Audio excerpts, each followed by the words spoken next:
Hello everyone, welcome to my channel. Keep it simple but significant. I am your host Sasi. Let's start today's discussion.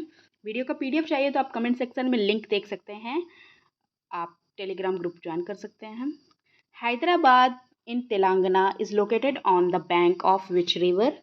तो हैदराबाद जो है ये southern part of Telangana में situated है और ये मूसी रिवर पर लोकेटेड है. So the answer is D. Wildlife sanctuary is situated in which state.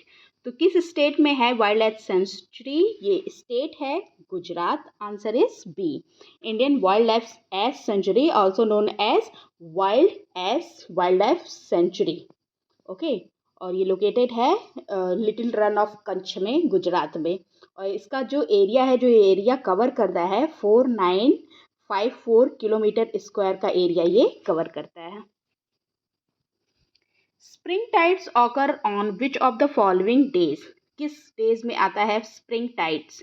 तो ये full moon as well as new moon के दिन आता है. ओके, ये फुल मून है, ये न्यू मून है.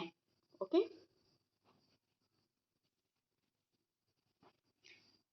When does solar eclipse take place. Solar eclipse कब आता है? तो जब मून सन और अर्थ के बीच में होता है तब सोलर एक्लिप्स आता है. सो द आंसर इज सी.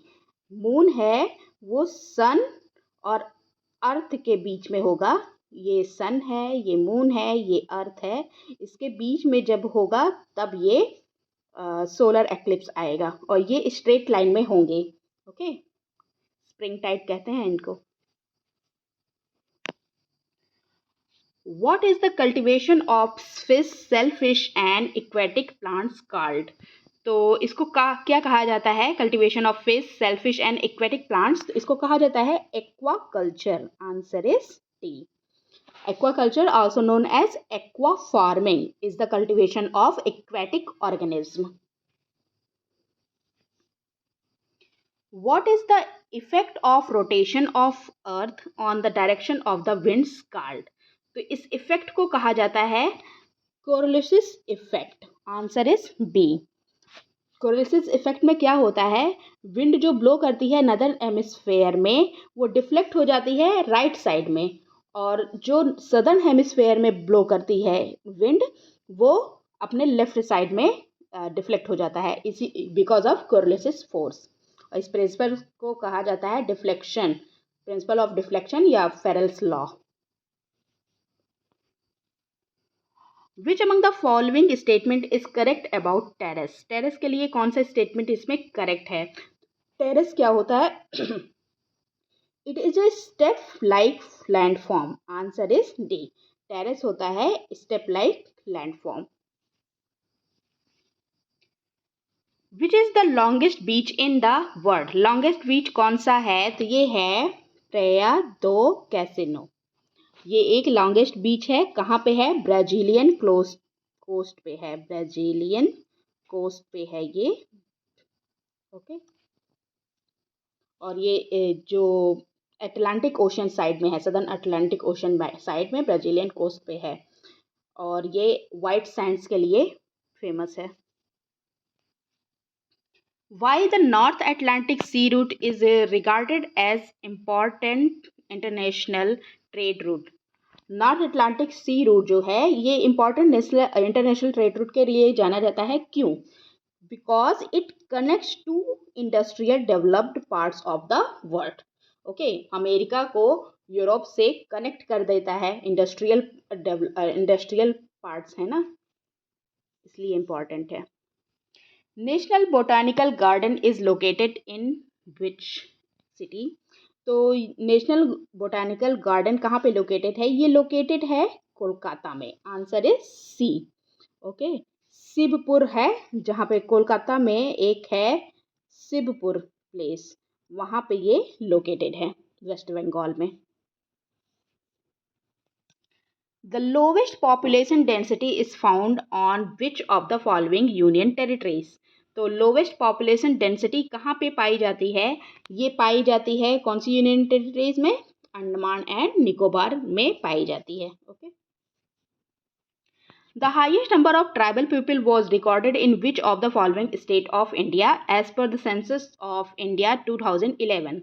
2011 की जनगणना के अनुसार highest number of tribal population किस स्टेट में देखी गई है? तो ये स्टेट है मध्य प्रदेश। ओके, और इसमें ट्राइबल पॉपुलेशन कुल कितने हैं? 14.7%। Which among the following is the most inferior type of iron ore? Most inferior type of iron ore कौन सा है? तो इसमें ये सिडराइट जो है ये inferior होता है। Okay, सिडराइट is the most inferior type of the iron ore. It is also known as iron carbonate. Iron carbonate के नाम से भी इसको जाना जाता है। The iron ore and the percentage of their metallic content are जिसमें सेड्राइट में क्या होता है 10 to 14%। Okay, the term regur is used for which of the following soil? किस सॉयल के लिए रेगुर का यूज़ किया जाता है? तो ये ब्लैक सॉयल है, कॉटन के लिए बहुत ही अच्छी होती है। Black soil is good for cultivation crops like cotton, और रेगुर को यूज़ किया जाता है ब्लैक सॉयल के लिए। Which of the following wetlands are designated as Ramsar site? Ramsar site के लिए कौन सा डिजाइनेटेड है इनमें से? तो ये चिलिका, लोकटक, वूलर एंड केलोदेव, ये चारों ही रामसर साइट में आती हैं, इंडिया के रामसर साइट में। सो द आंसर इज डी, ये सारी रामसर साइट्स दी गई हैं। और रामसर कन्वेंशन कहाँ हुआ था? ईरान में हुआ था। कब? 1971 में रामसर कन्वेंशन हुआ था, जिसमें जितने भी वर्ल्ड की वेटलैंड्स हैं उनको बचाने के लिए ये सब किया गया है। ओके, चिलिका कहाँ है? ओडिशा में, ये रही Chilika lake. Okay, Loktak lake Manipur में है, और वूलर लेक जम्मू कश्मीर में है, ये रही आपकी वूलर लेक। केलोदेव है ये राजस्थान में। Okay, Which among the following passes are located in the state of Uttarakhand? Uttarakhand में कौन सा लोकेटेड है? तो लिपुलेख, थांगला, नीति पास एंड मोलिंगला, ये चारों ही उत्तराखंड में हैं। सो the answer is D, all of the above. Uttarakhand में लिपुलेख, थांगला, नीति पास, मोलिंगला, माना पास, मांगसा और ट्रेल पास, ये सारी पासेस लोकेटेड है। Bring out the incorrectly matched pair. Incorrectly matched pair इनमें से कौन सा है? तो बैरासियोल प्रोजेक्ट ये हिमाचल प्रदेश में है, ये बिल्कुल ठीक है। सलाल जो है प्रोजेक्ट जम्मू कश्मीर में है, ये भी बिल्कुल ठीक है। तानाकुर प्रोजेक्ट उत्तर प्रदेश में है, ये भी ठीक है। कोयल कारो प्रोजेक्ट बिहार में नहीं है, ये स्टेटमेंट गलत है और नॉट करेक्टली पूछ रहा है। So the answer is D, Bihar में ना होके ये कहाँ है? झारखंड में। Okay, Chandan ranges is located in which state? कौन से स्टेट में चंदन रेंज लोकेटेड है? तो ये लोकेटेड है राजस्थान में। आंसर इज बी, ये चंदन फील्ड फायरिंग रेंज है, या मिलिट्री की यहाँ फील्ड टेस्टिंग फैसिलिटी लोकेटेड है जैसलमेर में, राजस्थान में। Pangong Tso lake is located in which state और यूनियन टेरिटरी?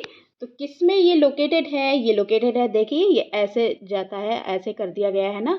अब ये लद्दाख में है। पहले तो पूरा ही JNK कहा जाता था, लेकिन अब यूनियन टेरिटरीज को अलग कर दिया गया है। अब ये आता है लद्दाख में। आंसर इज सी। हाल ही में नील नदी की सहायक शाखा अहरामत शाखा की खोज की गई है। नील नदी किस महाद्वीप की प्रमुख नदी है? तो नील नदी किस महाद्वीप में है? ये अफ्रीका महाद्वीप में है। देखिए विक्टोरिया लेक से निकलती है और ब्लू नाइल यहाँ से निकलती है, और दोनों जाके मिलके नील नदी का निर्माण करते हैं। और अहरामत शाखा ये पहले सूख गई थी, अब इसको पुनः डिस्कवर कर दिया गया है, और ये नील नदी की सहायक नदी है। Okay, that's all for today. If you like my video, please do like, comment, share and subscribe. Thank you.